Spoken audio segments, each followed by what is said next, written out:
Good morning to you. It's Sunday morning. I'm walking through Chicago over to Chicago Union Station. Today we are catching Amtrak's Sandburg out to Galesburg, Illinois.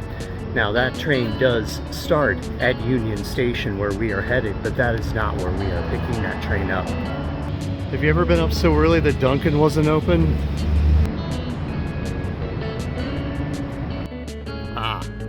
There it is.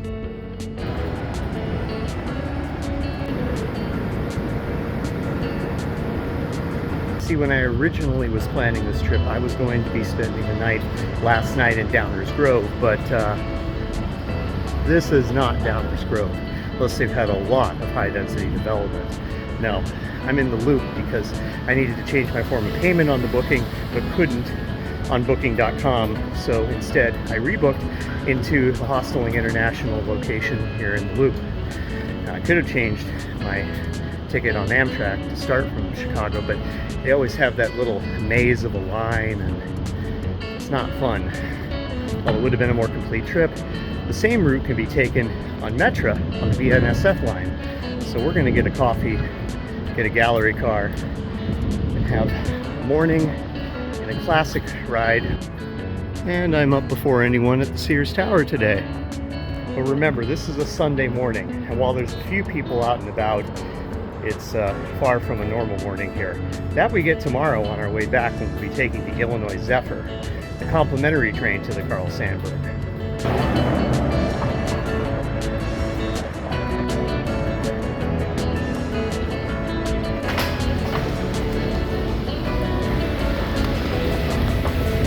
I may have slept well, but I have a caffeine withdrawal headache that we have to nurse.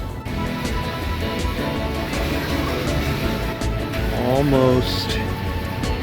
What a useful directory. It has no numbers. Except track numbers. Well, directories lied to me. That Dunkin' doesn't open till 7 and other options aren't even open today on Sunday, so Starbucks. At least I got to Union Station well before the 6:30-ish departure of the Metra BNSF line train that will take me out to Naperville, arriving with over 20 minutes to spare before Amtrak's Sandberg calls on the suburban station. I do believe one of those Venture car sets over there is going to be our train out to Galesburg today.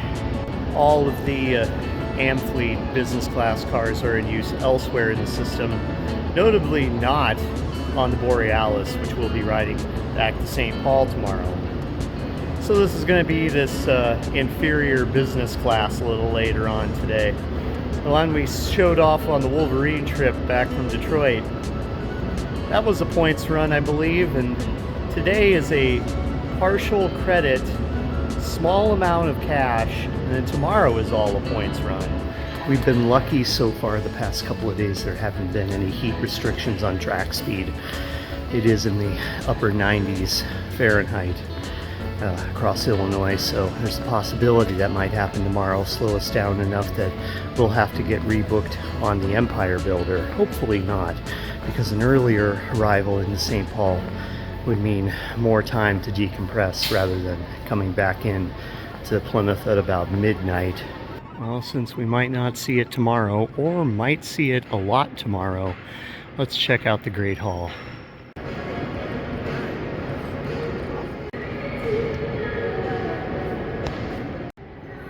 If we do have to wait, I cannot afford that this time. But I'm a lot closer to affording it because I did get monetized, and all of you that have liked and subscribed and watched the videos on a basis of whatever, I appreciate you a lot. Now, I'm not going to be doing a long-form video on this Sandberg trip. Probably not the Illinois Zephyr either. We've already done that on the Southwest Chief earlier this year. It's the same BNSF trackage that we took out to Newton, Kansas, well, at least the part up to Galesburg. But whereas we only saw Galesburg out the window on that trip, we're going to get out today and kiss it right on the lips. Track number 8. Track number 8. Well, the first one here is the Wolverine going to Pontiac and Detroit.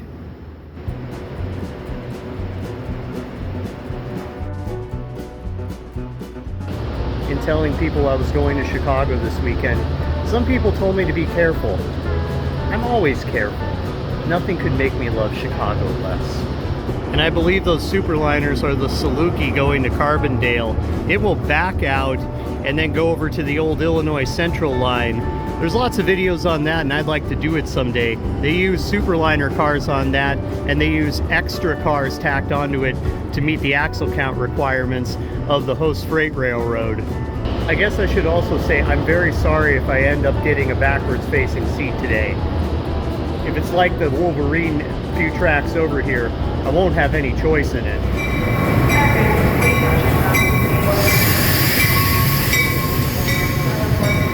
As far as diesel commuter rail operations go, Metra's BNSF line, with its stations placed modestly close together through the western Chicagoland suburbs, is a fairly useful operation.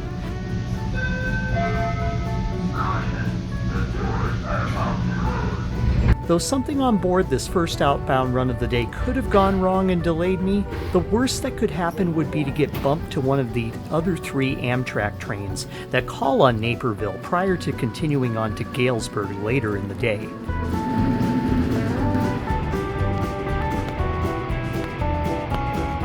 Most of Amtrak's system outside the Northeast Corridor doesn't enjoy that level of frequency.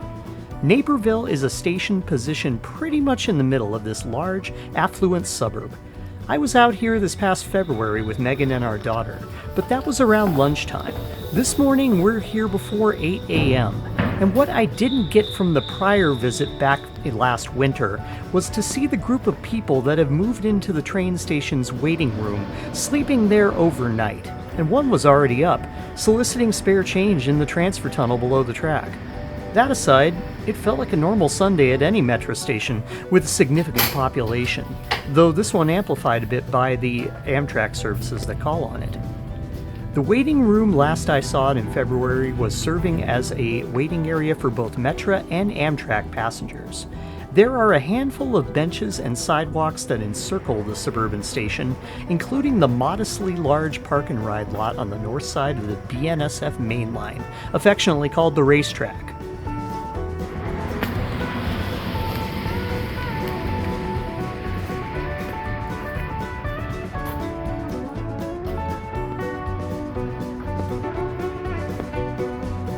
So it would appear that Metra is letting homeless people sleep in the Naperville station house, which I guess is better than having them sleep in the street. I doubt that they're there on a commuter-heavy weekday. I mean, it's not that I wouldn't expect it to happen in Chicago, but this is Naperville. It's a little surprising. We've got about 25 minutes till Amtrak arrives. So we'll try to see if this coffee trailer is still open on the other side of the BNSF tracks that separate the city at this point. There are 2 cardinal directions in the universe, to Chicago and from Chicago. I mean, at least we don't have to deal with the elements today. Not yet. It's only 70 degrees in the middle of September. They're starting to see some leaves turn. I guess it's kind of like a fall colors run. Fully patinaed sign except for rust. On weekdays, this has got to be a pretty big downtown commuter park and ride. Sunday, there's a few cars parked, a handful. If this were a weekday, we could just keep going down the block to a coffee trailer that's pretty well rated, but no Italian coffee for us today on Sunday. This is where the one free drink in business class will come in handy. The business class fare, I believe, was only like another $15 when I booked the ticket. It's gone up substantially now. I think it's like $58 to purchase a ticket now right before the train arrives. And I do want to be clear, that's not worth it. I believe the Carl Sandburg will be coming in on the outbound track. We always can go back down into Beggar's Tunnel and switch over in case it's on the other side of the racetrack. Plenty of spaces on a Sunday. The stations we're going to be stopping at today, we passed by in the Southwest Chief video. And today we get to make stops at them about every 25 to 40 minutes. Then we'll get to Galesburg and we get something to eat, get checked into our homestay, and yeah, tomorrow we'll be doing this again on the Illinois Zephyr. The Illinois Zephyr was the original service. The Carl Sandburg was instituted later as a second daily round trip, kind of like what they'd like to do with the Borealis will be taken tomorrow. Would they give that one a different name? I would sure hope so. There's a status screen on the other side, but it's only listing Union Station bound trains for the next couple hours. Whatever social services has got going on at this Metra station aside, there are Pace Bus connections through Naperville and 2 long-distance trains per day in each direction to Los Angeles and the Bay Area of California to call on Naperville. It's a good site for suburbanites to catch out to points around Chicago on Metra, destinations further away in Amtrak's system, as well as Illinois cities such as we're experiencing today. This trip was born out of too much time spent watching rail cams and a stare out the window of my roomette on the Southwest Chief while on the way to Newton, Kansas earlier this spring that made me bookmark Galesburg as a transit-oriented tourism destination. The city has freight trains galore and a regular schedule of Amtrak passenger trains calling on it, a historic railroad town with its iron roots established nearly 2 centuries ago.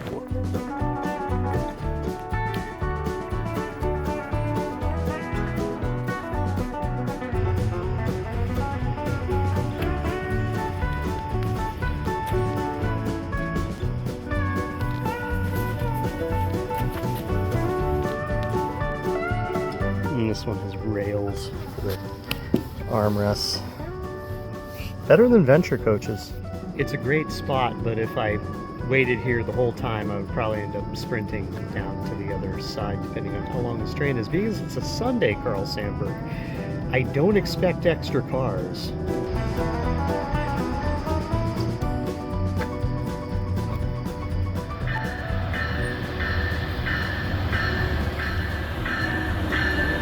$46.17.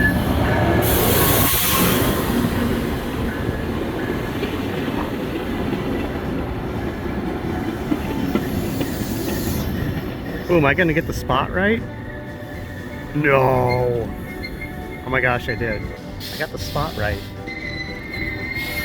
These new Venture business class cars appear to have had a better year in service out here in Illinois versus my initial outing aboard one from Detroit to Chicago on Amtrak's Wolverine last year.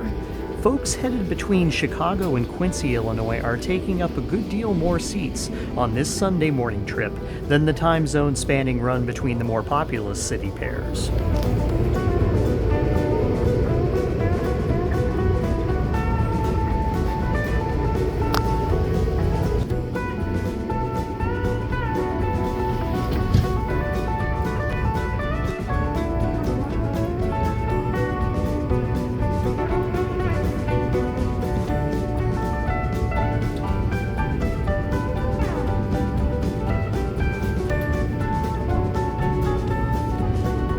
We are now departing. Naperville. Next stop, Plano. These thick but stiffly padded seats have the sliding out seat cushions, now being referred to as recline, and give you slightly more room width-wise to spread your broad shoulders as you travel on from your life in Chicago back to the simpler, smaller Western Illinois communities served by the Carl Sandburg and Illinois Zephyr. But you don't end up spending much more than a few hours end to end, if the BNSF freight trains that run along these subdivisions are moving at all. That makes the Venture seats more acceptably placed aboard Amtrak's Illinois services, in my opinion. Any more than that, and you're talking a numb rear end, unless you're frequently pacing from your seat to the cafe car, which we'll get to see shortly after the painfully soft voiceover informs us what our status is as we continue on along our route. Despite the seats and the lack of next-level amenities, there is just enough extra space in the Venture business class car to make it feel slightly better than coach. Luggage storage is decently sized overhead, but bigger bags are best placed on the rack near the vestibule door. More seats can be sold at a theoretically better value than the Amfleet half business class cars that used to serve this route en masse.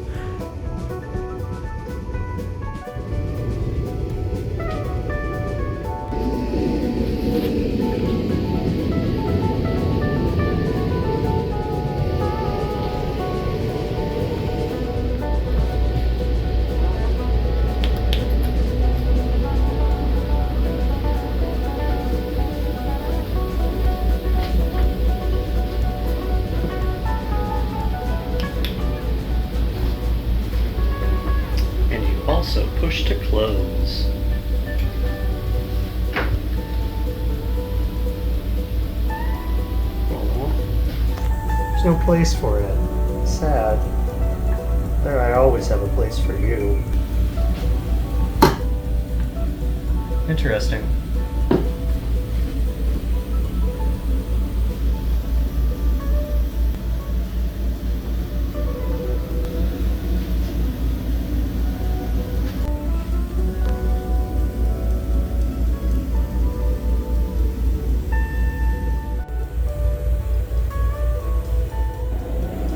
Alright, let's do the thing.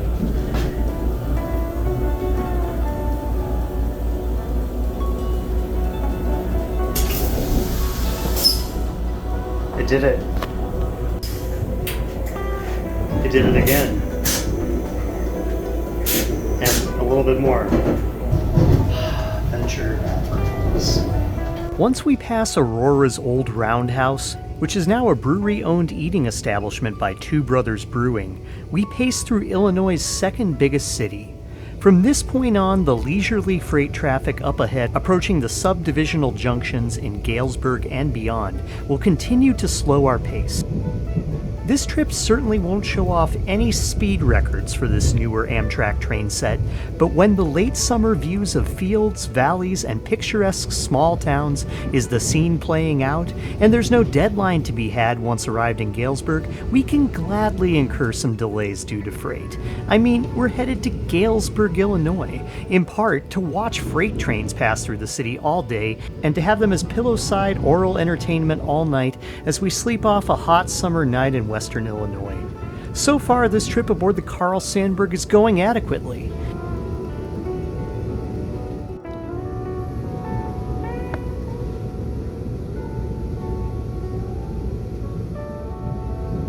We are now arriving at Plano. Please take this time to check around your seat and gather your personal possessions before exiting the train. Please watch the gap between the train and station platform when exiting the train. For your safety, be aware of open stairwells in the vestibules at the ends of each car. Watch your step, use handrails when passing between cars, and use caution in the vestibules while the train is in motion. Thank you for riding Amtrak Midwest. For now, we're making our first station stop at the premier Chicago exurb on the BNSF Mendota subdivision. If you're curious as to what the other side of the station platform looks like, be sure to subscribe so you can see my return trip aboard the Illinois Zephyr. The train set that will be aboard on that trip will be passing us on its inbound run up ahead prior to our next station stop of Mendota today. We are now departing Plano. Next stop, Mendota. At this time, the conductor will be coming through to inspect and scan your e-tickets. Please have them ready, together with your identification, to expedite the process.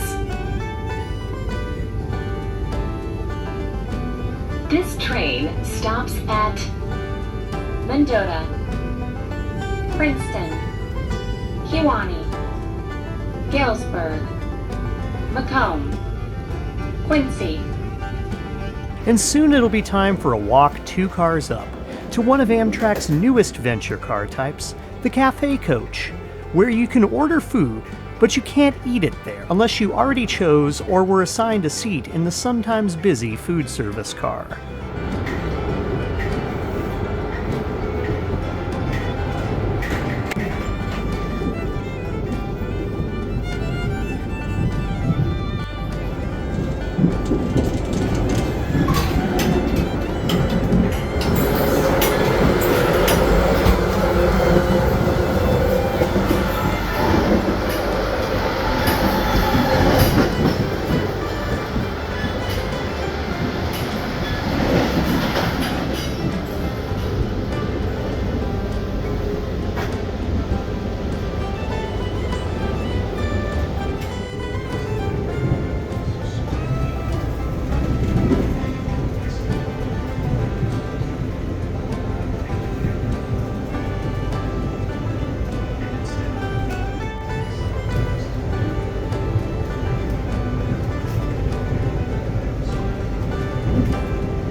There were more appropriate breakfast choices for a Sunday morning in the cafe car, but I skipped straight ahead to a processed food brunch. The pretzel was a bit tender, but the right sort of flavor. The donut holes entirely too dry, but still mostly sweet. The nacho cheese sauce would have probably been better saved for later. I'll blame any interactions later on my distaste for Starbucks coffee and its unreliable nature as a base drink for my daily food intake. All these small towns that we fly through might seem to be in the process of being bypassed by our train, but the nature of living in rural America puts most folks behind the wheel of an automobile they own, or at least have access to. So living out here often implies driving dozens of miles to the next larger city for shopping, work or school, or to drive to any of the parking lots around the stations on the line, to make the Carl Sandburg an option for all but the least mobile out here in north central Illinois. These counties, I suspect, do have local transit on a reservation basis, and I'm not arguing that such is totally adequate, but this train's established ridership has passenger rail as a step between driving oneself anywhere and getting a coach bus to a farther flung town to make a connection further down the line. Such bus connections can and do remain established tools in Amtrak's timetable. A Trailways bus connection at Galesburg, where we're bound for, can take one on to Denver, Colorado, Des Moines, or Indianapolis, enabling a cross-country trip to take place without connecting through Chicago. That's a pretty unique claim to transit notoriety for Galesburg, but that's been the historic nature of that city for many years because of the existence of passenger rail.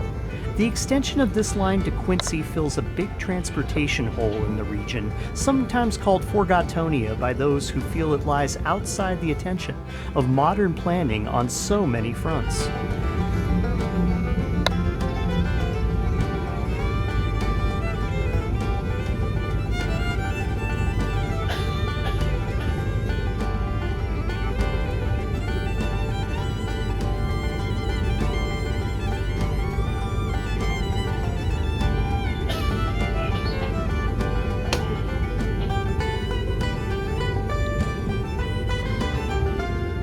That the populations along this corridor have both this service to reinforce the dependability of passenger rail and to not have to rely solely on long-distance trains or intercity buses alone is a good way to establish the usefulness of what some might call an old interurban or medium-distance line. That's not to say it's future-proof, but the establishment of stations and populations along the line that have built habits around the timetables of this and other Amtrak Illinois services bodes well for the brand, even if the overall lifespan of the service is dependent on whether or not Amtrak as a brand can remain viably relevant in the next phases of the 21st century.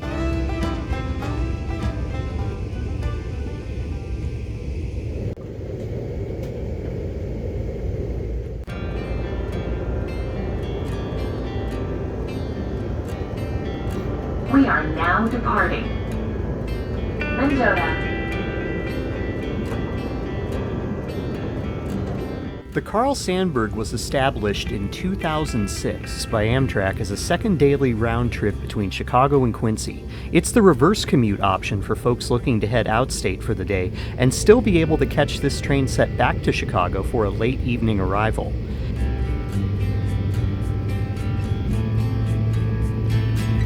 Amtrak services are the successors to the Chicago, Burlington, and Quincy's former local services that were discontinued in 1971 upon the formation of Amtrak.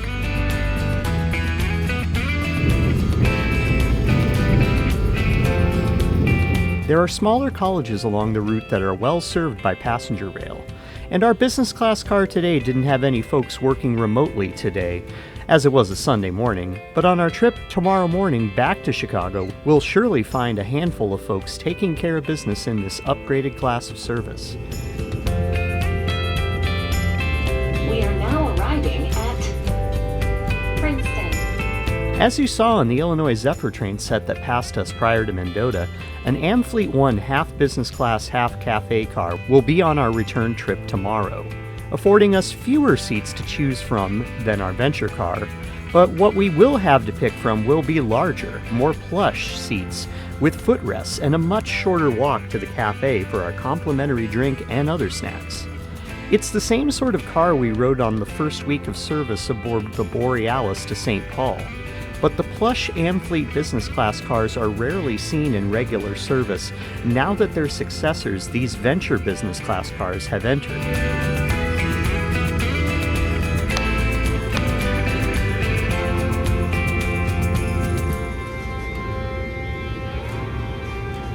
We are now departing Princeton.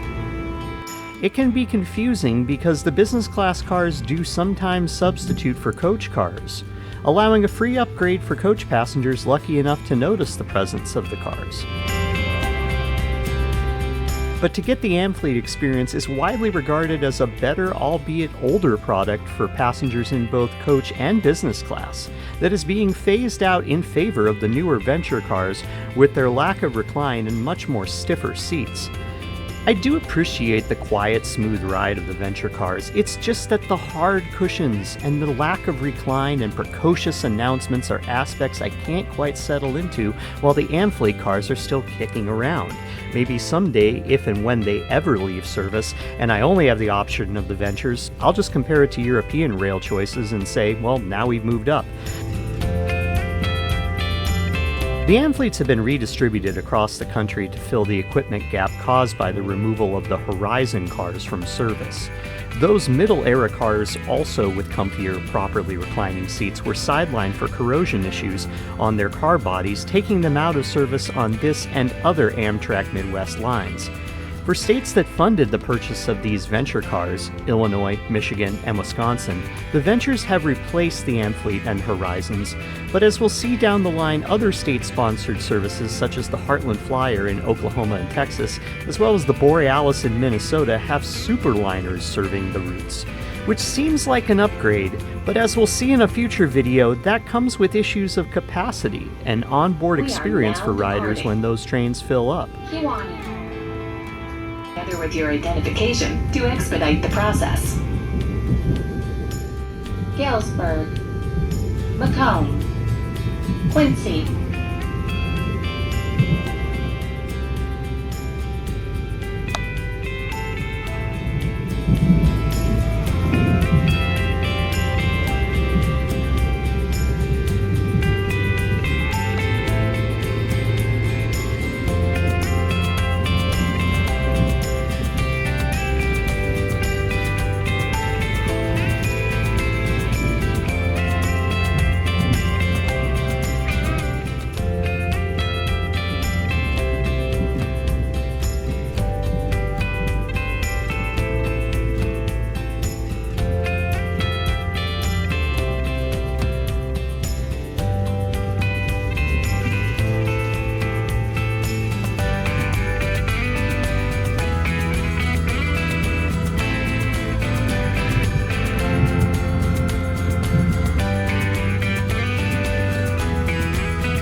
Thank you for riding Amtrak Midwest.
Thank you.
This isn't nowhere. This is Galesburg, Illinois, the birthplace of the namesake for the train that brought us here. Also the site of the Lincoln-Douglas debate. Galesburg has trains interspersed with shops and chapters of American history connections across several centuries. But who was Carl Sandburg? A man who walked these streets in the 19th century came out of it into 20th century notoriety after publishers took note of his works illustrating a picture of working class life in gritty urban Chicago. He coined the phrase "city of broad shoulders" to describe today's origin city back while he commuted around the city by early modes of transportation.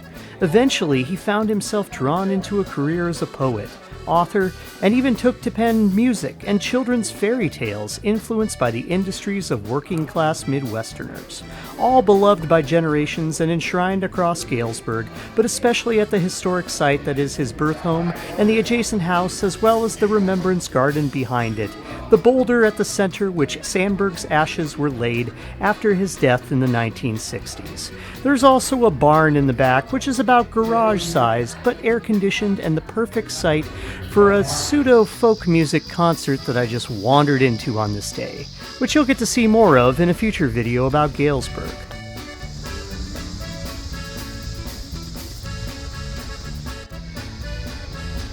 Train sounds come from over there, and there's words on the bricks in the ground, and there's music, and there's air conditioning mostly. That's what this is now.